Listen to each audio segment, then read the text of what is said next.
अगर एकल परिवार से जुड़े हुए सभी लोग 5-5 हजार फेसबुक फ्रेंड बना लें तो एकल परिवार कितना बड़ा हो जाएगा, आप खुद भी कल्पना कर सकते हैं। अगर सब लोग 5-5 हजार फेसबुक फ्रेंड बना लें, जो आपको है बना सकते हैं, तो एकल परिवार बहुत बड़ा हो जाएगा, विशाल हो जाएगा।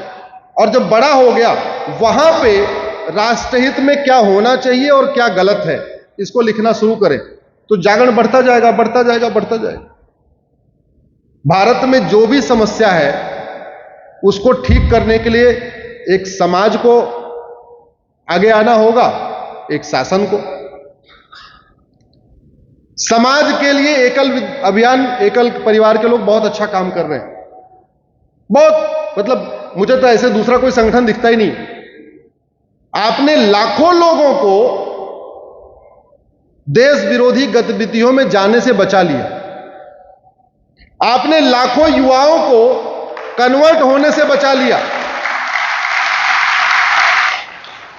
आज जहां पे एकल विद्यालय है, अगर वो एकल नहीं होता तो यह भी हो सकता है उसमें बहुत सारे युवा ड्रग स्मगलर बन जाते, हो सकता है बहुत सारे माओवादियों के संपर्क में आ जाते, नक्सलियों के संपर्क में आ जाते, अलगाववादियों के संपर्क में आ जाते, हो सकता है भारत माता के खिलाफ हथियार उठा लेते। तो आपका ये वाला जो समाज निर्माण का काम है, वो तो मतलब उसका तो कोई तोड़ नहीं, बहुत फैंटास्टिक काम। लेकिन आगे जो सबसे इंपॉर्टेंट जो मैं रिक्वेस्ट करना चाहूंगा, एकल परिवार के लोग सोशल मीडिया का उपयोग जरूर करें, 5-5 हजार फेसबुक फ्रेंड बनाएं और क्या गलत है और क्या होना चाहिए इसको लिखना शुरू करें। क्योंकि लोकतंत्र में जो डिमांड होता है वो सप्लाई होती है, बहुत सीधी सी बात है, जो डिमांड होता है वो सप्लाई होती है। हम लोग कई बार गलत सोच लेते हैं, नहीं हमने तो वोट दे दिया, सारा काम सरकार का, ऐसे नहीं होता। लोकतंत्र में डिमांड सप्लाई ये होते रहना चाहिए। समाज डिमांड करता है, शासन सप्लाई करता है, समाज डिमांड करता है, शासन सप्लाई करता है। तो एकल परिवार इस मामले में मेरा ये मानना है कि एक बड़ी महत्वपूर्ण भूमिका निभा सकता है कानूनों के बदलाव में, समाज व्यवस्था के बदलाव में। न्यायिक व्यवस्था का हालत यह है कि अगर आप ध्यान से देखिए, अगर भारत में न्याय व्यवस्था अच्छी हो जाए, फास्ट हो जाए, तो सबसे पहले तो भारत की जीडीपी 2% बढ़ जाएगी, 2%। मैं आपको कारण बताता हूं।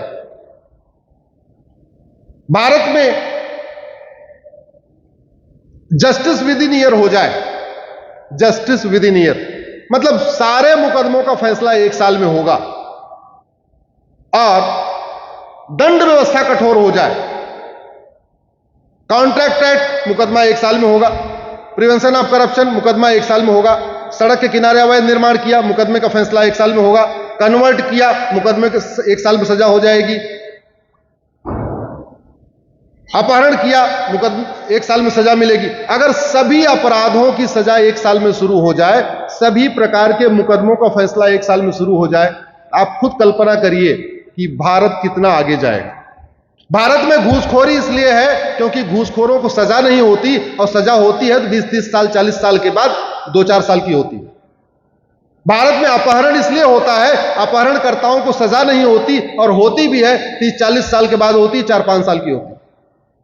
भारत में सड़क के किनारे अवैध निर्माण इसलिए होता है क्योंकि अवैध निर्माण करने वालों को सजा ही नहीं होती।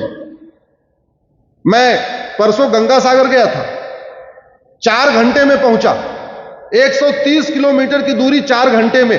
पूरे रास्ते मैंने यही ऑब्जर्व किया, यहां से गंगा सागर तक दोनों तरफ अवैध निर्माण हो रखा है। मैंने पूछा ये हाईवे है, सबवे है, स्टेटवे है? तो लोगों ने कहा ये तो हाईवे है। क्यों? क्योंकि सजा ही नहीं हुई। अवैध निर्माण करने वाले करते जा रहे, कानून में ऐसी कोई ताकत नहीं है। आप 10-20 अवैध निर्माण करने वालों की प्रॉपर्टी जब्त करके 20 साल के लिए जेल में डाल दीजिए, अवैध निर्माण रुक जाए। 10-20-50 घुसपैठियों को जेल में डाल दीजिए 20-50 साल के लिए, अवैध निर्माण रुक जाए। हम लोग मॉर्निंग वॉक करते हैं तो छड़ी लेके चलते हैं, नहीं चलते हैं, कलकत्ता में चलते नहीं चलते, दिल्ली में तो चलते हैं। तो क्या हमेशा कुत्तों को मारते रहते हैं क्या? नहीं। किस लिए लेके चलते हैं? जोर से बोलिए, किस लिए?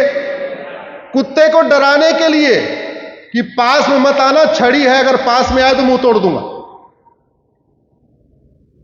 हमने परमाणु बम बना लिया, दुनिया के कई देशों ने बना लिया। परमाणु बम चलाया क्या? जोर से बोलिए, चलाया क्या? तो किस लिए बनाया? डराने के लिए। हमसे पंगा मत लेना, हमारे पास परमाणु बम है, चला दूंगा। ब्रह्मोस बना लिया, अग्नि मिसाइल बना लिया, चलाया क्या? तो किस लिए बनाया? डराने के लिए। पंगा मत लेना, ब्रह्मोस मार दूंगा, चला दूंगा। ऐसे ही जो कठोर कानून होते हैं ना, और स्पीडी जस्टिस सिस्टम, वो रोज रोज सबको सजा देने के लिए नहीं होता, केवल और केवल डराने के लिए होता है, धमकाने के लिए होता है। ये आजीवन कारावास, फांसी देने वाला कानून रोज रोज नहीं दिया जाता।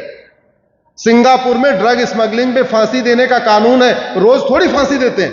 हां, साल 2 साल में कोई एक आध ड्रग स्मगलर पकड़ा गया, फांसी दे दिया, बात खत्म, बाकी लोग आएंगे नहीं।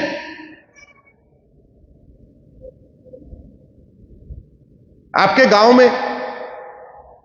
में सबके यहां बाउंड्री नहीं होती, शहर में तो बाउंड्री होती है। गांव में सबके मकान के सामने खुला होता है। कुछ लोगों के घर के सामने 12-12 कुत्ते बैठते हैं, और कुछ लोगों के घर के सामने एक भी कुत्ता नहीं बैठता। जानते हैं क्यों? जिसने एक बार 2-3 लाठी कस के दे दिया, वो कुत्ते आपस में कम्युनिकेट करके बता देते हैं, उधर मत जाना, उधर लाठी बहुत तगड़ी पड़ती है।